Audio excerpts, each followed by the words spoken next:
Hi everyone, my name is Mohammed Al Aqtash. I am from the computer science department. So I'm talking also about the software engineering conception in 2025 and the discipline of the software engineering or the software engineering as a discipline is about managing the several phases of the software development process, from requirements engineering to the design, build, and testing, and verification of the software. So what is required to highlight the challenges currently in the software engineering process so we can avoid or develop new solutions for the coming years in the software engineering itself. So let's go to the literature. In literature, we can say in Finland, there is a survey have been done through the industry, and they're finding it's focused more about the requirements engineering process or phase, but they come up that there is a gap between theory and the practice. Also in Netherlands, there was a survey to highlight the challenges or the points of the software engineering in the industry, and they found also the same gap exists, over 22 findings.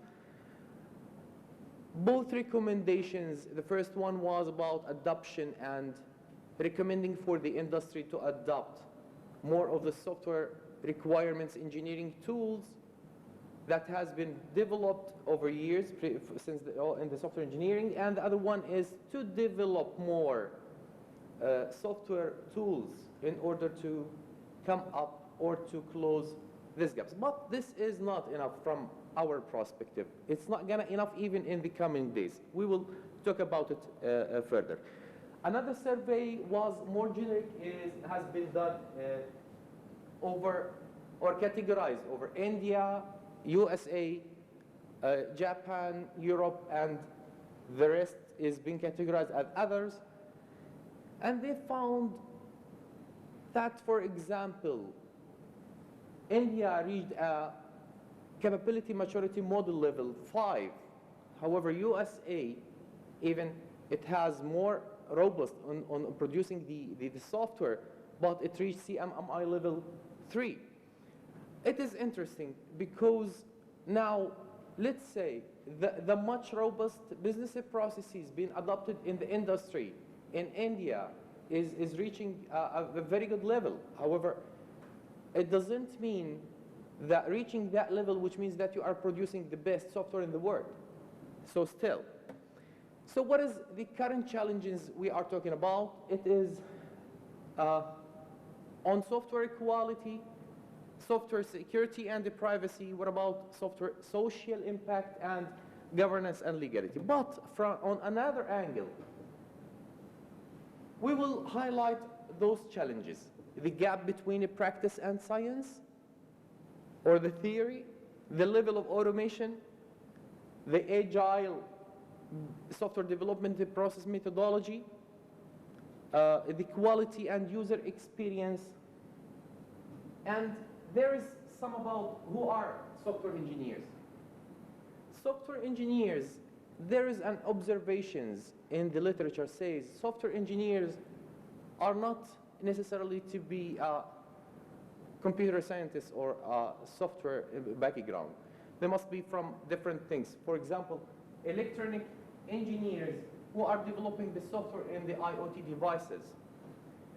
Security will become more important because everything is going to be the IoT, the smart cities, everything is going to be connected to the internet, the cloud computing. It makes the software more vulnerable to the hackers or attackers or the denial of service thing. The globalization will need a new legislation or legalization. So to close the gap, for example, between theory and the practice, which is being considered a very important aspect in the software engineering process. So one of the recommendations like encourage business to adopt tools and methodologies, a partnership between business and universities, research and development, and software engineering tools engineering case, for example, the formal methods and spiral versus agile. But the point is this. If we want to tackle, actually even the keynote speakers, previous colleagues is talking about the gap between industry and the practice, but we can find that, okay, what is it? The research universities are an independent industry which is focused on teaching, learning. Even they are adopting new systems for educational systems and new educational mechanisms. But actually, why it's different than the industry? One of the ideas, why not universities even being involved to get a software project in the industry so they can have the risks, they can fund, they can support financially the researchers to come up with tangible things which is aligned with the industry.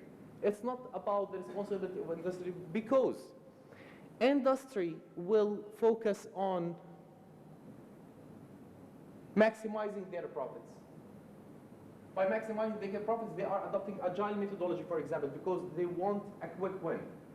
And in the research, waterfall model in the software engineering is still much more robust. But what the point? It's much costly. So those are some of the challenges we are talking about. The second one is the software variation. Yes, we need to look at software variation in aspect that not all software needs the same contribution from software engineering prospect to get out to the market. Complex software that have too many functions will fail in integrity level.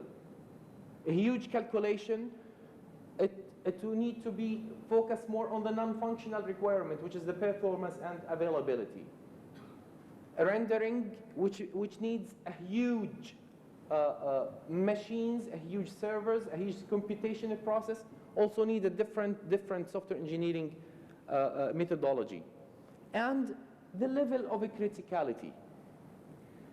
High level of integrity, cascading impact, and interoperability. All those factors from different software types that needs to, each one of them to be tackled differently from a software engineering perspective.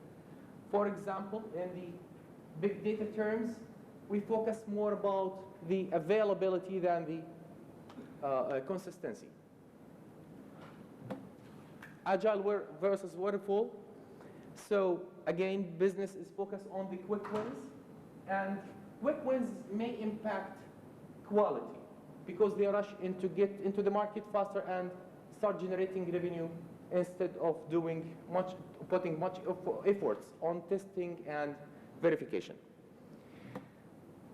Quality control. So what is software quality? Again, software quality varies from the type of software or the aim of it. So quality, does it mean meeting the business requirements? Or quality does mean have to look at different aspects rather than just the business requirements? Ethics, for example, and legislation will play an important role in the software quality. Security. In the medical sector, it's a privacy. So we need to look at the privacy. We need to put focus on that. Denial of service, it's a security issue. And this is come higher risk when we go to the cloud software. Software engineers also need to collaborate with business process engineers. So sometimes you need to re-engineer the business process in order not to let that software get more complex. It's easy and even for the power consumption. So the business process re-engineering is an important aspect that software engineering need to more collaborate with. And Again, physical security and policies is also had been an important aspect, and it will become more important as far as the software has become more global and on the cloud. Globalization and legalization or legalities on the global software, the social social media software like Facebook, Google, whatever, it needs to have legalities. Also, the coming software that has been developed, it needs to cope with the legalities with a global software that can integrate or collaborate with. So liability and accountability laws need to be revised or looking at or taken into consideration as a software engineer.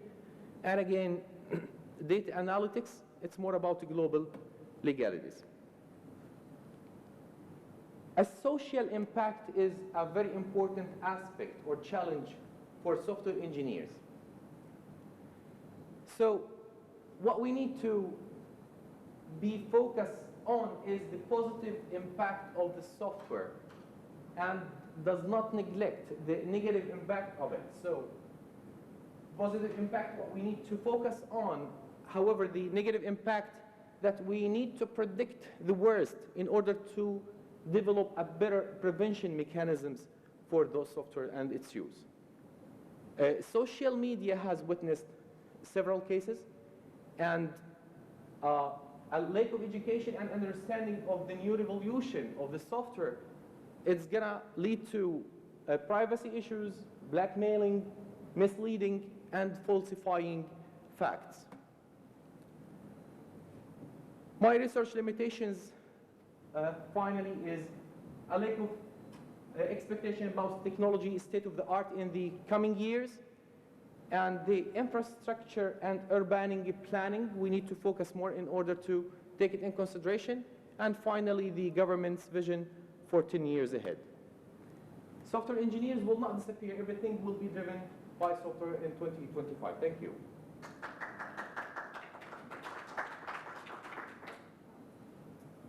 Political funds. Too close. Questions? Any questions? Naif. Yes.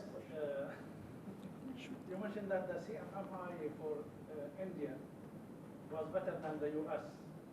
That does not indicate better quality. Do you mean that the CMMI is not enough of a measurement in that prospect? Yes, thank you, Naif, for this question. Actually, it depends.